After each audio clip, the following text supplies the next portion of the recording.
3, 2. Breast cancer has become one of the primary health concerns among African American women. What's becoming more alarming is the fact that every year 12,000 cases of breast cancer are diagnosed in African American women under the age of 40. According to the CBC, among women younger than 45, African American women have the highest rate of breast cancer in comparison to any other race. Also, those aged 45 or younger are more likely to have higher grade and larger tumor sizes, and the 5-year breast cancer survival rate is lower in women diagnosed with breast cancer before the age of 40 than those older than 40.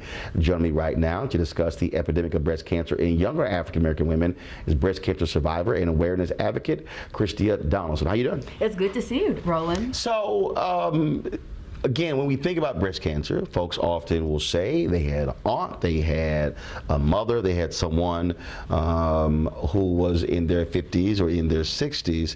But when you start hearing these stories of black women who are in their 20s and in their 30s, it causes folks to pause and say, wait a minute, what's going on here? So what's going on is that they're seeing right now an increase in, like you said, the incidence of breast cancer amongst women under 40, particularly in the African American community. But what the correlation that they think is driving this is the obesity rate amongst black women is not necessarily skyrocketing, but increasing tremendously at this time. And so there's a connection between being overweight and fat cells and estrogen. And estrogen is generally what fuels the type of cancer that I had. Okay, and so you were diagnosed how old? I was diagnosed at 36. And did you have breast cancer? Was it in your history? Was it in your family? No, that's a great question. No, I had no family history of this. So this was a first-time diagnosis for me. But if you look around and some of the people that we're talking to and as we're studying this, family history is not necessarily a driving factor in most cases.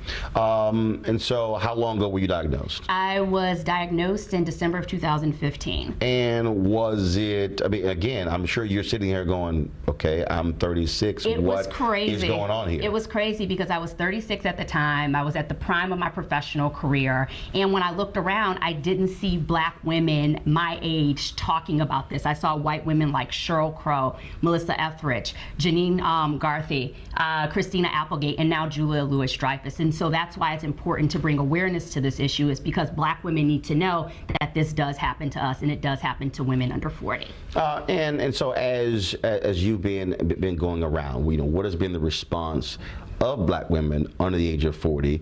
I mean, are they saying, okay, I hear you, but that was you, that's an anomaly? No, it's almost like disbelief, it's shock, and then when they look at me, they're like, that could have happened to me. And so the message to them is to take changes in your breast seriously, because sometimes we're quick to dismiss them as being hormonal, but seeing a testimony from me or others, women like me, that we're featuring throughout the month of October on our social media pages really highlights the fact that there's an issue that can happen to anyone. Let me go to our panel here. Julianne first, question for you. You said that you didn't have family history, but you were diagnosed.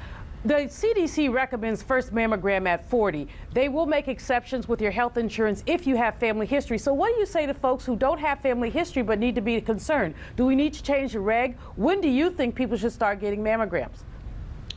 So a question that with these mammograms, and so they say take them beginning at 40. Are you and others suggesting that black women do take mammograms at a far earlier age? No, that's not the suggestion, because generally under the age of 40, your breasts are too dense for a mammogram for it to actually pick up anything. The reason we're seeing a lot of disparities are primarily around systemic issues around affordable access to healthcare insurance. Black women have a cultural distrust of the medical profession, and then generally there are issues such as like black women are less likely to follow up to their mammogram visit. So those, in addition to biologically different tumors, are kind of driving the disparate outcomes when it comes to survivorship. I just was, the curiosity is, so the recommendation is that women get them starting at 40, but we're starting now to see an uptick in women being diagnosed with breast cancer at earlier age, like in your case at 36. So how can then women who are younger be proactive in this whole process of trying to discover if they have a problem?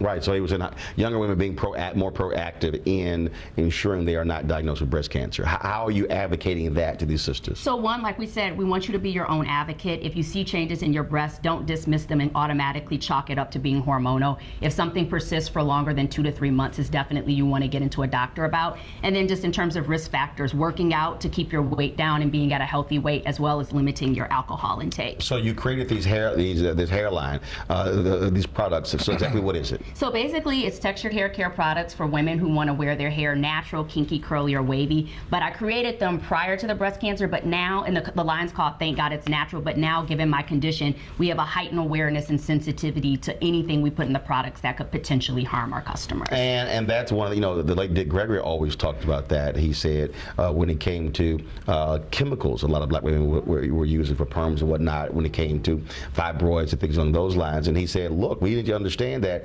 products that we use has an impact on us physically. Right, I completely agree, but the problem is there's not been a lot of research into that, because it's a billion-dollar industry, so they're happy with what we're doing and what we're buying. So how are you, though, going about being clear what you put into the products and the impact they could potentially have? So one, in terms of like sharing our ingredient story with our customers, we're very transparent about the products and the ingredients that we use to make them, as well as, like I said, highlighting the fact that like I'm constantly researching how the things we put on our body impacts, like you said, the physical changes that impact us. So constantly just communicating with our customers, and as well being transparent and leveraging the trust that we've built to kind of raise awareness of these type of issues as well. All right, so where can people check out the products? So the products are currently found in most stores, so you can find them at Target, CVS, Rite Aid, Walgreens, Whole Foods, as well as Sally Beauty Supply. All right, we surely appreciate it. Thanks so much. Thank you so much, Roland. All right, it's great thanks to be a lot. here. Weekdays on TV One. I will never lie to you. Oh my God.